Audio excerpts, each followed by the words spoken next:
very rainy day today. Well, since last night, this morning, this afternoon, just all day, everywhere is soaking wet. I just got my queen here. Here are 100 Chilean queens. I just grabbed this afternoon. Well, let's open it inside.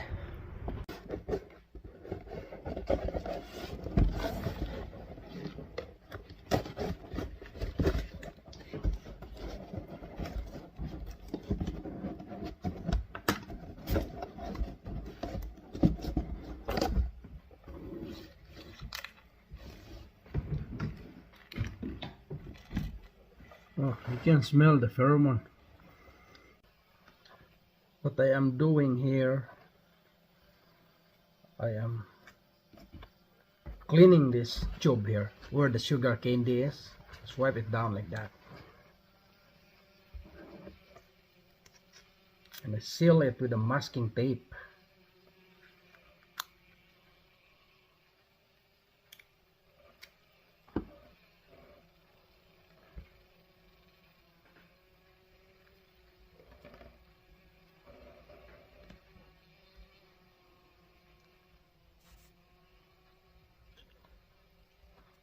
Just like that, and then put it back in here.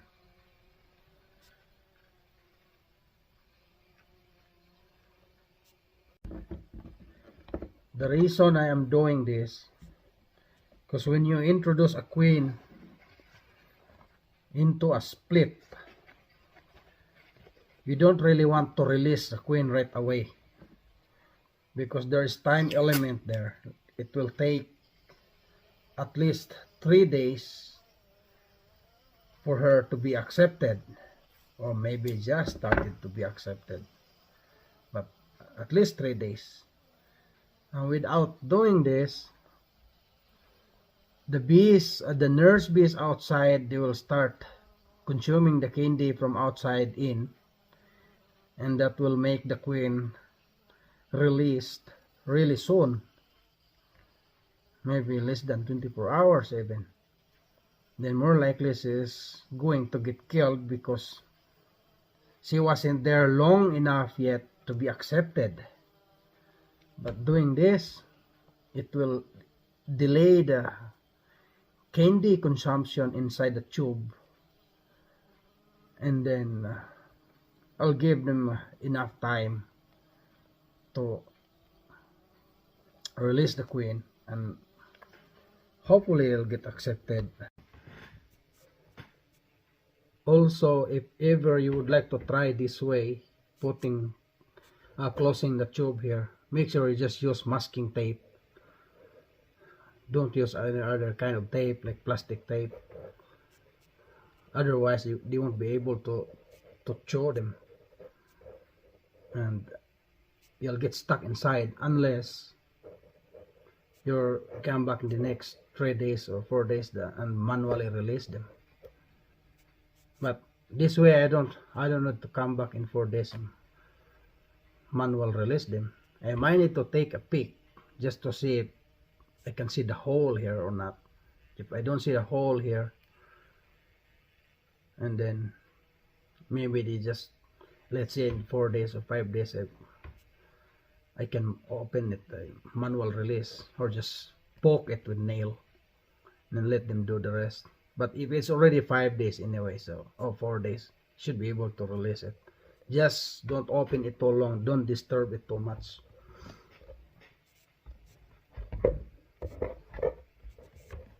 I just learned this way in school when I was taking beekeeping course in the Philippines, and it worked pretty good so far. Not saying 100% all the time, but it's pretty high acceptance rate. I'm also paying attention in queen cage like this, that there's not much enough sugar candy inside the tube. You can see the bees from here digging the candy closer to the end here. So this candy won't be enough until won't be enough for 3 days anymore. So I'm using a pollen patty substitute. I just push it in here.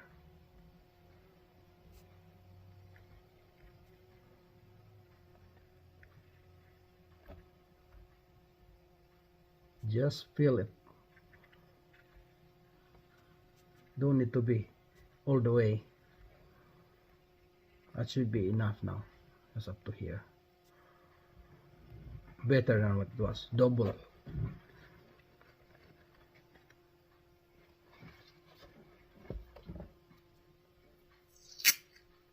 This is the first one I've seen that the candy is almost empty. Most of them are really good, yeah. May take a while to do this, but I would rather doing this with better acceptance than just releasing right away, and then the queen you'll have in that split it's not the same queen you paid for. This one is $44 each. It's from Chile, but the one from United States, like last year, I was paying $54.99. It's close to $55 each. You really want to make sure that it's the same queen what you paid for to be the queen in that starter colony or the split nucleus colony.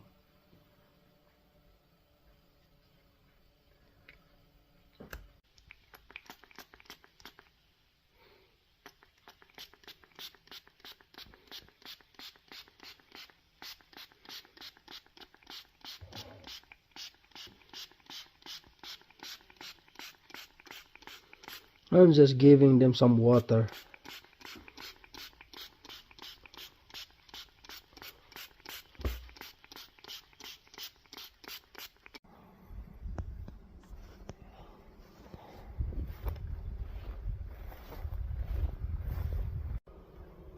Today is not very warm, just 5 degrees Celsius, but I really want to introduce this queen here before their candy would go a little bit more down.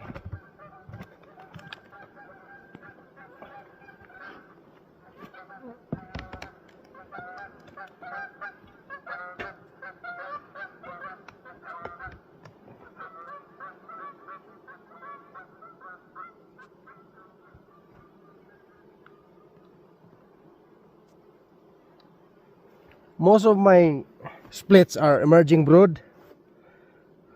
Can't avoid to have open brood, but this one is all mostly emerging in this frame. And I always cut the emergency that they're making before I put my queen in, because they always prioritizing it, like this one here. But to do that a lot easier and make sure you're not missing anything as much as possible, just shake it. Well, take the empty frame out first, make room. You can clearly see if there's any emergency or not.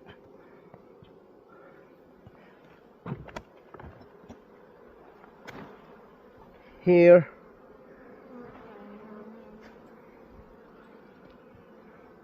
yeah, there's one here, but it wasn't very big yet. Always cut it out. Double check the bottom of those cups here if there's any developing queen cell, but there's none.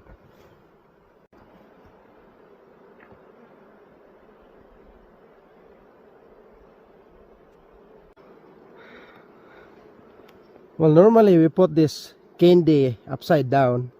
The problem is, if there is a dead attendant, will plug the hole here and then they can't get out.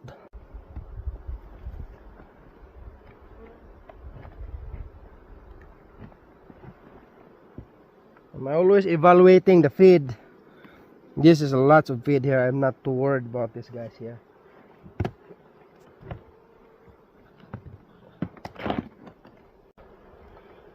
I have a few boxes of pollen substitute, pollen patty. So I would like to use it here. Let them use it up.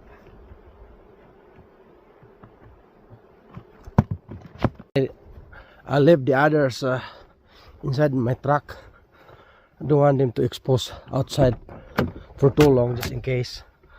Here they are here, nice and warm in here. So, keep it close, and once I use up in this one here, I don't know how many minutes, then I go grab another holder and keep going. Don't risk of chilling them. Right now I'm gonna put this on. I'll put cover on this one for now.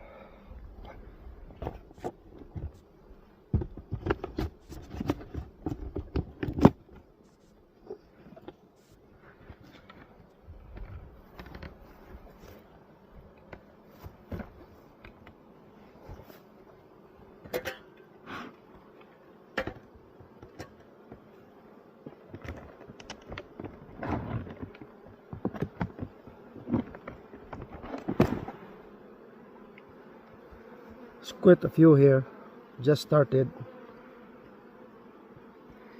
You must be pretty desperate because it's just pollen, but they still try to form that queen cup.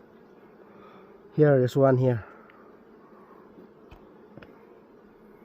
There's one here. It's being developed. The same thing with introducing with queen cells. I always take them out because bees, they'll just prioritizing what they're raising compared to what you introduce to them.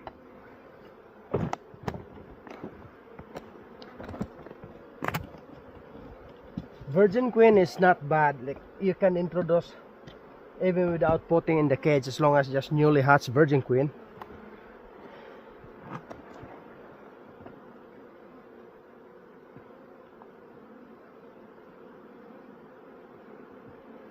Just like that. On the other side of this frame, there's brood here.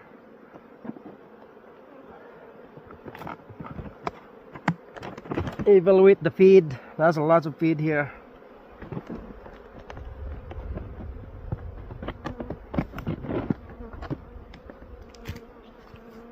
Put this on top of the queen.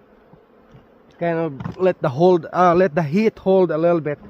This jester knockback is not very good for colder weather, but hopefully soon will be more warmer days than days like this.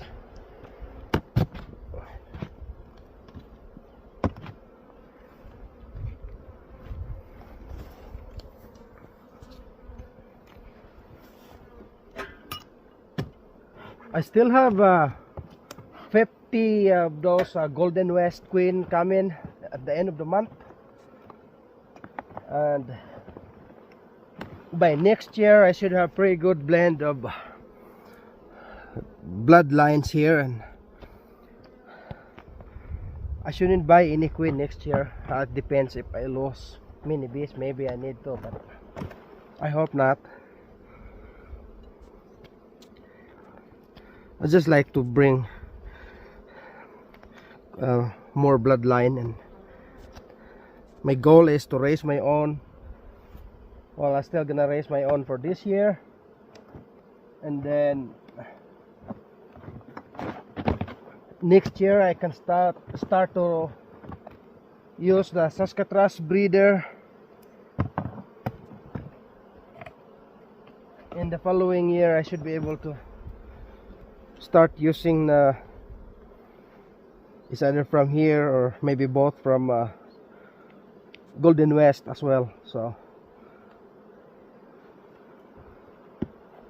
and originally our stocks here has come from Kona. I really like those queens. There was a lot of hungrier bees in the beginning. Once I start to change the system here from my former boss, who loves double for wintering and double brood box for honey flow, I changed them to single for wintering and single for honey flow. And then I heard a word from him saying that he'll never go back to double. And he's been in beekeeping for 45 years. So anyway, talking about the hungrier bees, I tried to select a breeder that are really efficient, because when I start doing single for winter, I lost quite a few that are starved. Then I've start seeing quite a few that there lots of feed yet, even it's full of bees. So I start queen rearing from those breeders, and that was 2017 was the last time we bought tuna queen. And since then until now, except the Saskatraz last year and this new Chile queens this year, all of our stocks here are just from my own queen rearing. Anyway, it took me 6 years to rear my own queens, and eventually eliminated those hungrier colonies. For last year and this year, well, I didn't really have a dead queen because of starvation. They're very efficient. But for the Saskatraz, I've seen a few that are not bad. I also seen a few that really hungrier queens. So I'll just need to pick the efficient one.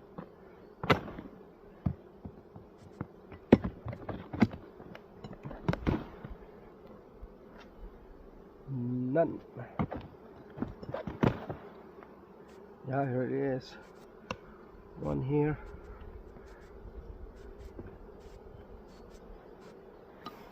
I like using the emerging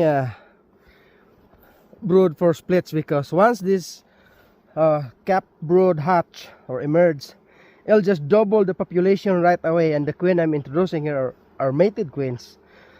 So it'll just gonna give them a better start.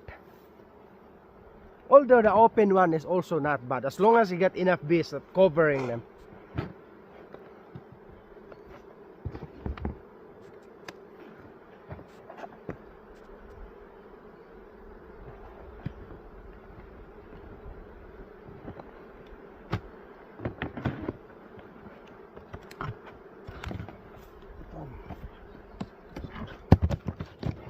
I think I need to turn off my camera because I just feel like I'm getting slower when I'm talking, so I just need to get this done here. I only have 92 here. I still have 8 queens left. Today is Saturday, so tomorrow is Sunday. I have 1 yard that needed to be split because it's been set up last week. I guess I do splitting tomorrow and use the rest of the splits to equalize or booster my weaker colonies.